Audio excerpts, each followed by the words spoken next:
ఇక కర్కాటక రాశి వారి యొక్క ఫలితాలు. అయితే ఈ వారం మీ గోచార గ్రహగతులు కనుక చూసుకున్నట్లయితే మిశ్రమ ఫలితాలు కనపడుతున్నాయి. కాబట్టి డబ్బుల విషయంలో ఎక్కువ జాగ్రత్తలు తీసుకోండి.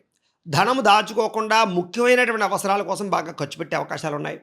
అలాగే ఆర్థికపరమైనటువంటి ప్రగతి, వస్తులాభము, వస్త్రయోగ్యత, ధనయోగ్యత, గృహయోగ్యత కనపడుతున్నాయి.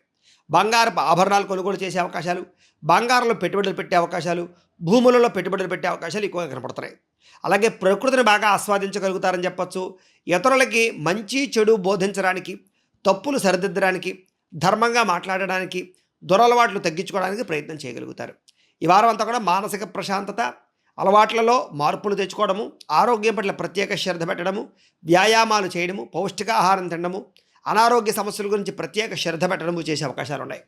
ఇక సినిమా, టీవీ, మీడియా రంగాల్లో ఉండేవారికి, అక్కడ పనిచేసేటటువంటి వారికి కొత్త మిత్రుల పరిచయము, కొత్త అవకాశాలు రావడము, సమస్యలు పరిష్కరించుకోవడంతో పాటుగా ఉన్నతమైన స్థాయికి అయితే వెళ్తారని చెప్పొచ్చు. తల్లిదండ్రుల నుంచి ఆస్తులు సంక్రమింప చేసుకునేటటువంటి అవకాశాలు కనపడుతున్నాయి. మెంటల్ టెన్షన్లు చాలా శాతం తగ్గుతాయి. ఒత్తిడి తగ్గించుకోగలుగుతారు.